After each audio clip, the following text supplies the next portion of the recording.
ഇന്നിപ്പോൾ ഒരു വിവാദമായിരിക്കുന്നതാണല്ലോ രത്തൻ യു ഖേൽക്കറിൻ്റെ. നമ്മളുടെ കേരളത്തിൽ തന്നെ കേരള കേഡർ IAS-കാരാണ് ഈ ചീഫ് ഇലക്ടറൽ ഓഫീസർമാരായി നിയമിതരാകുക. അപ്പോൾ അത് സാധാരണഗതിയിലൊക്കെ ഒരു സർക്കാർ വരികയും ഒക്കെ ചെയ്യുമ്പോൾ തെരഞ്ഞെടുപ്പിന് ശേഷം നമുക്ക് അറിയാവുന്നതുപോലെ തന്നെ നളിനി നെറ്റോ CEO ആയിരുന്നു കേരളത്തിൽ, PJ തോമസ് CEO ആയിരുന്നു കേരളത്തിൽ. അപ്പോൾ അവരൊക്കെ ഈ പിന്നീട് തിരിച്ച് സർവീസിലേക്ക് ഈ സർക്കാർ സംവിധാനത്തിലേക്കൊക്കെ വരാറുണ്ട്. പക്ഷേ ബംഗാളിലെ കാര്യം വ്യത്യസ്തമായിരുന്നു. രത്തൻ യു ഖേൽക്കറുമായി ബന്ധപ്പെട്ട് ആ നിലയിൽ നമുക്കത് കാണാമോ? ബംഗാളിലെ പ്രശ്നം, ബംഗാളിൽ ഈ പറയുന്ന മനോജ് അവിടുത്തെ ചീഫ് സെക്രട്ടറി ആവുകയാണ്. എന്ന് പറഞ്ഞാൽ അവിടെ ഉദ്യോഗസ്ഥ തലവനായി വരികയാണ്. ഇവിടെ വരുന്നത് മുഖ്യമന്ത്രി സെക്രട്ടറിയാണ്. മാത്രമല്ല SK പ്രശ്നം എന്താണ്, ഇവിടെ അവിടെ ചീഫ് ഈ പറഞ്ഞ SK ഇലക്ഷൻ കമ്മീഷൻ നിയമിക്കുന്ന കേരളത്തിലെ ഇലക്ഷൻ ഓഫീസർ മാത്രമാണ് ആരാണ് ഈ രത്തൻ യു ഖേൽക്കർ. അതിന്റെ മോഡൽ കോഡ് ഓഫ് കോണ്ടക്ട് കഴിഞ്ഞു കഴിഞ്ഞാൽ കഴിഞ്ഞു, അദ്ദേഹം സ്വതന്ത്രനാവുന്നു. SK അതിലെ പ്രശ്നം എന്ന് പറഞ്ഞാൽ ഇലക്ഷൻ കഴിഞ്ഞ പാട് മുഖ്യമന്ത്രി ഓഫീസിലേക്ക് വിളിക്കണമായിരുന്നു എന്നൊരു ചോദ്യം അവിടെ നിൽക്കുമ്പോൾ തന്നെ ബംഗാളുമായി കമ്പയർ ചെയ്യാൻ പറ്റില്ല. SK കാര്യം എന്താണ് ബംഗാൾ സംഭവിച്ചത്? ബംഗാളിൽ 90 ലക്ഷം പേരെ 99 ലക്ഷം പേര് വോട്ട് വെട്ടിമാറ്റുന്ന ആരോപണം അവിടെ വരുന്നു. ആ വോട്ട് വെട്ടിമാറ്റൽ കൂടിയാണ് BJP അധികാരത്തിലേക്ക് എത്തിയതെന്ന് അവിടുത്തെ പ്രതിപക്ഷ പാർട്ടികൾ ഇപ്പോഴും പറഞ്ഞുകൊണ്ടിരിക്കുകയാണ്. അതിനെതിരെ അവർ സമരം മുഖത്താണുള്ളത്. അത് മാത്രമല്ല അവിടെ ട്രിബ്യൂണൽ ഉണ്ടായി.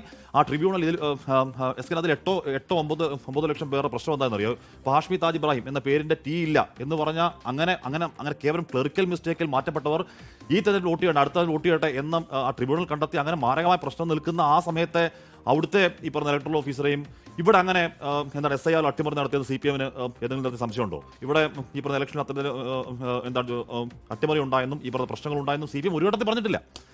അതിലാകെയുള്ള പ്രശ്നം ഈ ഇലക്ഷൻ കഴിഞ്ഞ പാട് രത്തൻ യു ഖേൽക്കറിന് മുഖ്യമന്ത്രി ഓഫീസിലേക്ക് ഉടനെ വിളിക്കണമായിരുന്നോ അതോ ഒരു സമയം കൊടുത്ത് വിളിക്കണമായിരുന്നു എന്ന ചോദ്യത്തിനപ്പുറം ബംഗാളുമായി കമ്പാരിസൺ എന്നൊക്കെ പറഞ്ഞാൽ അത് ഭീകരമാണ്. അതായത് നമ്മൾ ഈ ബംഗാളുമായുള്ള കമ്പാരിസണിലേക്ക് പോകേണ്ടി വരുന്ന സാഹചര്യം ഏതാണ്? അത് ഞാൻ മുൻപ് പറഞ്ഞതുപോലെ ഈ ഉദ്യോഗസ്ഥരൊക്കെ നിയമിക്കുന്നത് ഒരേ സംവിധാനമാണ്, കേന്ദ്ര സർക്കാർ എന്ന് പറയുന്ന ഒരേ സംവിധാനമാണ്. അപ്പോൾ രാഹുൽ ഗാന്ധിയുടെ ഈ ചോദ്യ ആരോപണവുമായി ഹാഷ്മി ഏറ്റവും ഒരു വിഷയം നമുക്ക് പറ്റാൻ പാടില്ല. അതായത് ഇദ്ദേഹം കേരള കേഡർ IAS ഓഫീസറാണ് കേൾക്കാർ.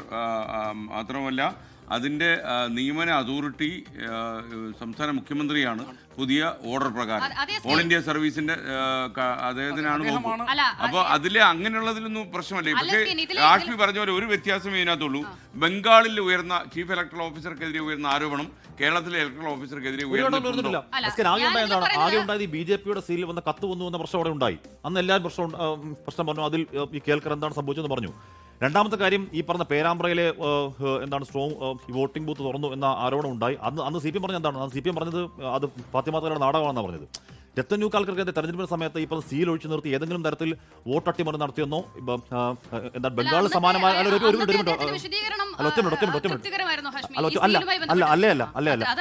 അല്ല ബംഗാൾ ഉണ്ടായതുപോലുള്ള മാരകമായ വോട്ടട്ടിമറി SIR കൂട്ട വെട്ടിത്തിരുത്തൽ എന്നുള്ള ആരോപണത്തിൽ നേരിയ സാധനം പോലും CPM പറഞ്ഞിട്ടില്ല. ഇപ്പൊ അത് ബംഗാളുമായി CPM ഒറ്റുണ്ട്. ബംഗാളുമായി CPM ബംഗാളിലെ ഈ പറയുന്ന COയെയും ഇവിടുത്തെ ആളെയും കമ്പയർ ചെയ്യുകയാണെങ്കിൽ കേരളത്തിൽ അങ്ങനെ അട്ടിമറി ഉണ്ടായെന്ന് പറയാതെ പറയാണ് CPM. അങ്ങനെയാണ് നേർക്കുനേർ പറയണം. അതായത് ഇത്തരത്തിൽ SIR അട്ടിമറി നടത്തിയാണ് 102 സീറ്റിൽ UDF അധികാരത്തിലേക്ക് എത്തിയത്. അതിന്റെ ഉപകാരസ്മരണയായിട്ടാണ് ഇയാളെ നിയമിക്കുന്നത് എന്ന് നേർക്കുനേർ പറയണം. അതല്ലാതെ പറഞ്ഞു കഴിഞ്ഞാൽ ഇരട്ടത്താപ്പല്ലേ. ഈ സെയിം സാഹചര്യത്തിൽ ഒരു BJP നിയന്ത്രിക്കുന്ന ഒരു സർക്കാരായിരുന്നു ഈ നിയമനം നടത്തിയിരിക്കുന്നത്. ഇതിലൊക്കെ രാഷ്ട്രീയമാണല്ലോ. ഇപ്പോൾ ഹാഷ്മി കഴിഞ്ഞ ടേമിൽ ഏറ്റവും അവസാനം പറഞ്ഞു നിർത്തിയ വാചകം എന്താണ്? തെരഞ്ഞെടുപ്പ് കഴിഞ്ഞ് ഉടനെ തന്നെ അദ്ദേഹത്തെ വിളിച്ച് നിയമിച്ചതാണ് പ്രശ്നം. അപ്പോൾ പ്രശ്നമില്ല എന്നതാണ്.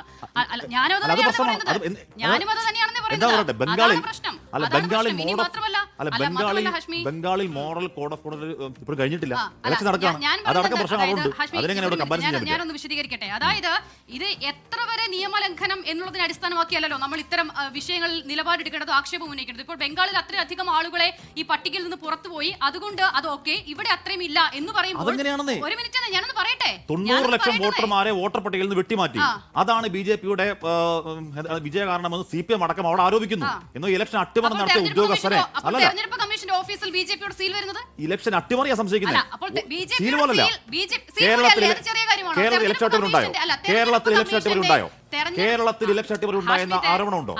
കേരളത്തിൽ ഇലക്ഷൻ അട്ടിമറി ഉണ്ടായിരുന്ന ആരോപണം രാഷ്ട്രീയ പാർട്ടികൾ ഉന്നയിക്കുന്നതിനപ്പുറം ഞാൻ ചോദിക്കുന്നത് അവിടെ അത്ര ആളുകളുടെ പേര് വെട്ടിമാറ്റപ്പെടുന്നതിനോടൊപ്പം തന്നെ അത്രയും തന്നെ ഗുരുതരമാണ്. കമ്മീഷന്റെ 90 ലക്ഷം പേരുടെ വോട്ട് വെട്ടിമാറ്റി അവിടെ TMC അധികാരം താഴെ ഇറക്കി BJP അധികാരത്തിലെത്തി ഇതിനാണെന്ന് ഇപ്പോൾ രാഷ്ട്രീയ ആരാണ് CPM അടക്കം. അതുമായി കമ്പാരിസൺ ഉണ്ടോ? അതുമായി കമ്പാരിസൺ ഉണ്ടോ? അവിടെ കോടതി വരികയാണ്, ട്രിബ്യൂണൽ വന്നു. ഇവിടെ ഈ സെയിം സാഹചര്യത്തിൽ ഇവിടെ ഭരിക്കുന്നത് BJP ആയിരുന്നെങ്കിലോ അപ്പോൾ ഇതിന് രാഷ്ട്രീയ മുഖം ഉണ്ടാവും. അപ്പോൾ ഞാൻ അതിന് ഗോപികൃഷ്ണന്റെ കമ്പാരിസൺ അഭിപ്രായം ഉണ്ടാവും. കൂടി ഇതിനകത്ത് എടുക്കാം. കമ്പാരിസൺ BJP ഉണ്ടാവും. ആയിരുന്നെങ്കിൽ ഇതിന് നിങ്ങൾ രണ്ടുപേരും തർക്കിച്ചാലും ഒന്നും ആവാൻ അതിൽ പോകുന്നില്ല. കമ്പാരിസൺ ഉണ്ടാവും. ഞാനതിൽ കാണുന്ന പ്രശ്നം ഞാൻ ഒറ്റ കാര്യമാണ് പറയുന്നത്. അതായത് ഇത് എവിടെ വരെ ആയി എന്നതിനെ അടിസ്ഥാനപ്പെടുത്തിയാണോ നമ്മൾ ഇത്തരം വിഷയങ്ങളിൽ നിലപാടെടുക്കേണ്ടത്? അതായത് അവിടെ അത്രയധികം അല്ല. എങ്ങനെയാണ് അവിടെ ഇലക്ഷൻ അട്ടിമറിയാണ് ആരോപണം.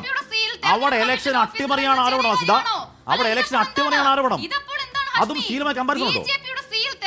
തെറ്റാണ്. തെറ്റാണ്. തെറ്റാണ്. തെറ്റാണ്. 100% തെറ്റാണെന്ന് ഞാൻ പറയുന്നു. പക്ഷെ 90 ലക്ഷം വോട്ട് വെട്ടിമാറ്റി ഇലക്ഷൻ അട്ടിമറിച്ചെന്ന ആരോപണവും സീൽ ആരോപണം ഒരുപോലെയാണോ? അതെങ്ങനെ കമ്പാരിസൺ പറ്റുക? അല്ല പിന്നെ പറ. അല്ല പിന്നെ പറ. കേരളത്തിൽ ഇയാള് കേരളത്തിൽ അത് CPM അട്ടിമറിയാണോ? അട്ടിമറിയാണോ? അല്ലല്ലോ. ഉന്നയിച്ചിട്ടില്ലാന്നേ. CPM ഉന്നയിച്ചില്ല. ആരും ഉന്നയിച്ചിട്ടില്ല.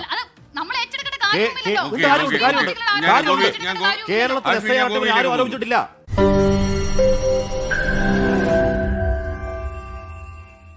ലോകത്തെവിടെയായാലും ഏത് സമയത്തും 24 വാർത്തകളും ഓഗ്മെന്റഡ് റിയാലിറ്റി പാക്കേജുകളും എക്സ്പ്ലെയിനറുകളും വിശദമായി കാണാൻ ഞങ്ങളുടെ YouTube ചാനൽ നിങ്ങൾക്ക് സബ്സ്ക്രൈബ് ചെയ്യാം.